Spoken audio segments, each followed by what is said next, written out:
They say, oh, you don't need to do a trust because our accounts are, quote, beneficiary driven.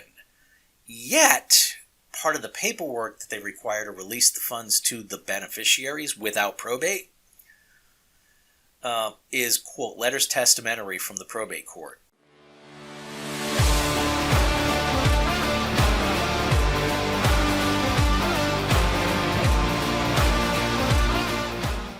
So let's start with what happens when someone passes on. The first scenario, there's no planning. Unfortunately, this is the most common thing that happens. There's no estate plan in place. They didn't do anything. So everything ends up in probate. And well, who are the beneficiaries? The state decides who your beneficiaries are. Do you really want your estate plan done by your state government? Most people say no. So when you end up with no plan, it means assets are in probate. The state has determined who your beneficiaries are. Everything is then subject to a court process with inventories, and they want copies of canceled checks and account balances as of the date of death, and every penny needs to be accounted for. And we're going to get into the 4 big downsides of probate, but it can be very costly, time-consuming, and very, very frustrating. And at the same time, the person never actually got to pick who their beneficiaries are. If you think it's important for educational videos like this to get out there, then please help us out by subscribing to the channel. It's just in probate, and then it goes to the beneficiaries that the state has outlined in its intestacy laws. All right, what about a last will and testament? Okay, great. There's a last will and testament. They did an estate plan. It avoids all that stuff, right? No. Unfortunately, everything that I just described about probate, how there are inventories that have to be done, and this is a good place to talk about that actual process. Somebody passes on, somebody has to come forward and say, yes, I want to be the administrator, or if they have a will, executor. Basically, the general term is personal representative. Someone wants to be that personal representative. So here's, okay, fill out this inventory, sign this oath, get this information, put this together, send it into the court, and then the court has to approve the person. Well, what if they weren't first in line according to the law?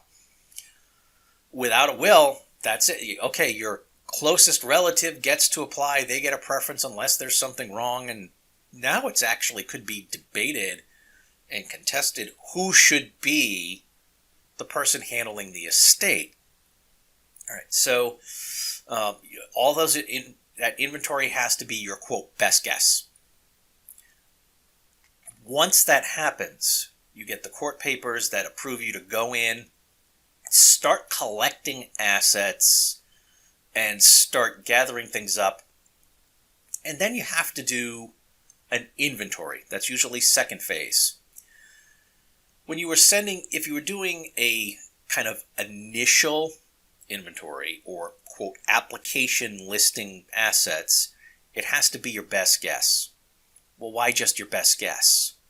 Well, because no bank or other financial institution is going to give you information until you actually are appointed, and that's part of that first process. But now that we're at that second level where someone is approved to handle the estate, now they want exact numbers, down to the penny, of value on the date of death. And there needs to be written proof and documentation about what that value is as of the date of death.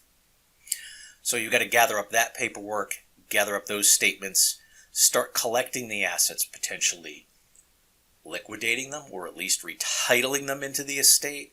An estate account has to be set up. There are all of these different rules and procedures and things that have to happen at that phase. in that second thing, the inventory has to be, here is exactly what the picture is, as of the date of death. All right? Then we start paying bills, handling final expenses, taxes, whatnot. And then there's the final inventory, or if it's going to last more than a year, and often it does, an annual accounting, saying here's where the assets are, here's what went out to the beneficiaries, here's the debts that were paid, and here's all of the documentation that it happened. The final inventory, everything has to be down to zero for the estate because everything has been sent out to the beneficiaries, and there's a bunch of paperwork that the beneficiaries have to also sign to make sure everything's good before the personal representative is released from their duties and the estate is closed. So quite a bit of a process. Well, what happens if you have a last will and testament? Well, there are only a few things that are now different.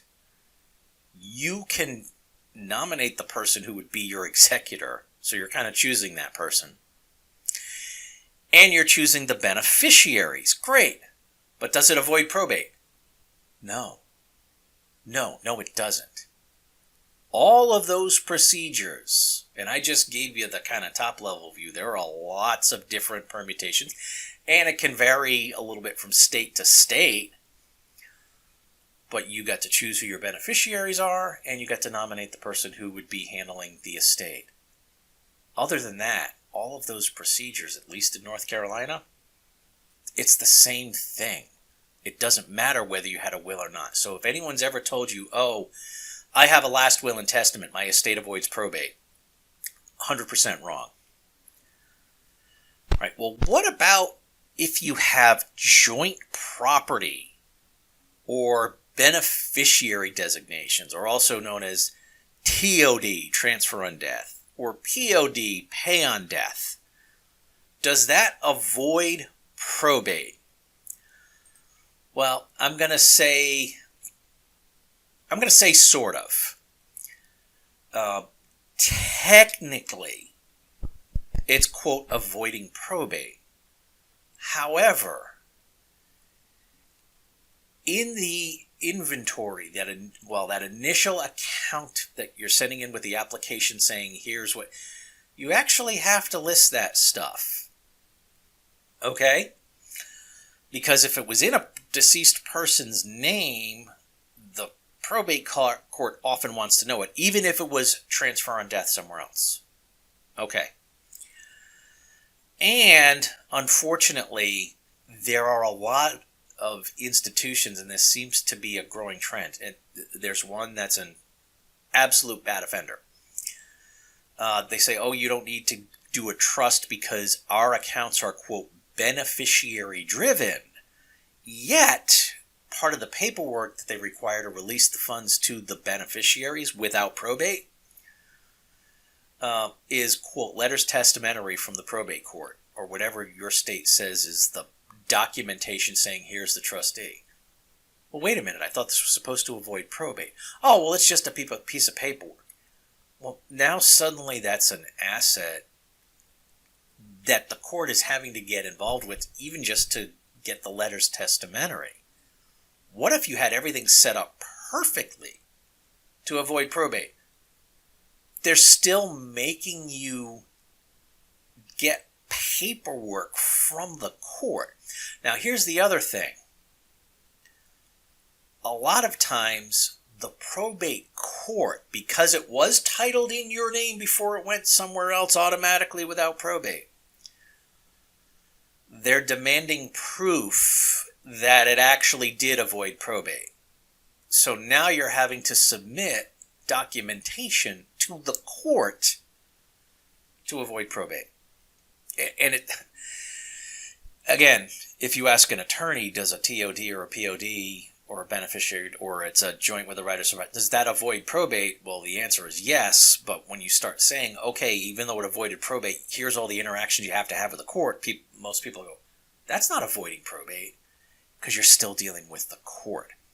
So there are some good potential reasons to do a POD or a TOD, naming a beneficiary on something when it comes to estate planning, but there's usually some overriding reason, such as tax reasons.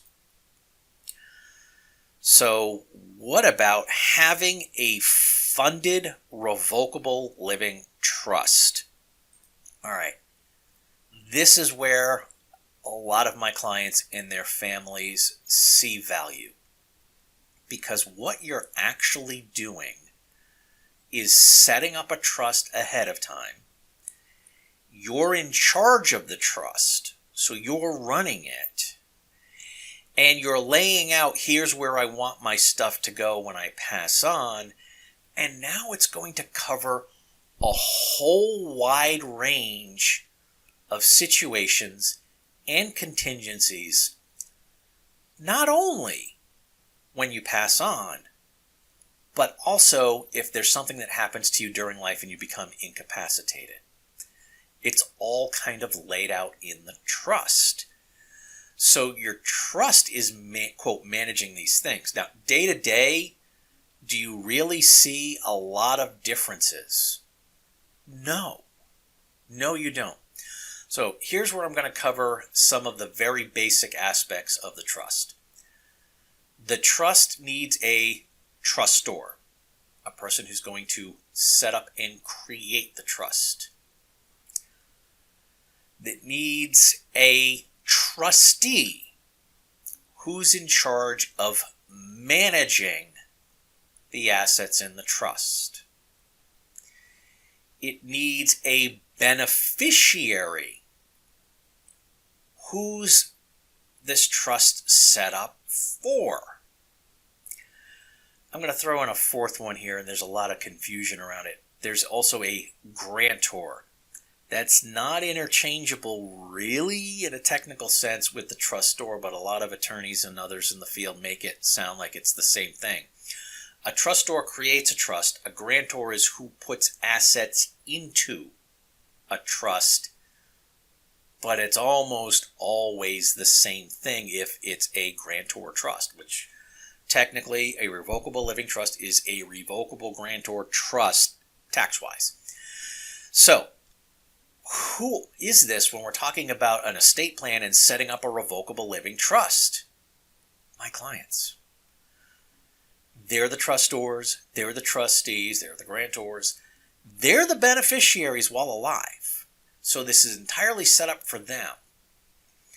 And then when they pass on, the assets go to the beneficiaries in the way they mentioned. So they can list their beneficiaries, but you can also list an age of inheritance that can be flexible in the discretion of the trustee. So a lot of typical things, a lot of my clients pick the age of 40 as an age of inheritance. And that sounds kind of old, but what that means is that's when the money absolutely positively has to go to that beneficiary. There's no discretion on the part of the trustee. Up until age 40, the trustee, at least the way we create it, the trustee always has the option to provide assets and pay for things for the beneficiary, or even say, look, you're 28 years old, everything seems to be going fine, I don't see a reason to hold this back, here you go. And they end up giving them that inheritance early. That's perfectly fine. There's no issue with that with the trust that we set up. What the trustee can't do is, well, okay, you're 40 years old and you're just irresponsible with money. I don't want to give you the money. You kind of have to. Now, there are some exceptions that are also built into a revocable living trust. What if that beneficiary, even if they weren't when you set it up, even if that beneficiary became disabled, or they're receiving Medicaid as their health insurance, and receiving an inheritance would stop those benefits? Then the trustee can hold it back, and what it's known as now is a discretionary trust, so it can pay for things and buy things for the beneficiary in such a way that it doesn't cut off their benefits. And that's a big thing with some of my clients who do have adult children who may be working, but they are considered as having special needs. And if you end up losing Medicaid as their health insurance, that could be a really big bad thing. So they're only working a certain number of hours. They don't want some kind of inheritance to end up blowing up their benefits. So a revocable living trust can do all of those things and provide contingencies for all of those things.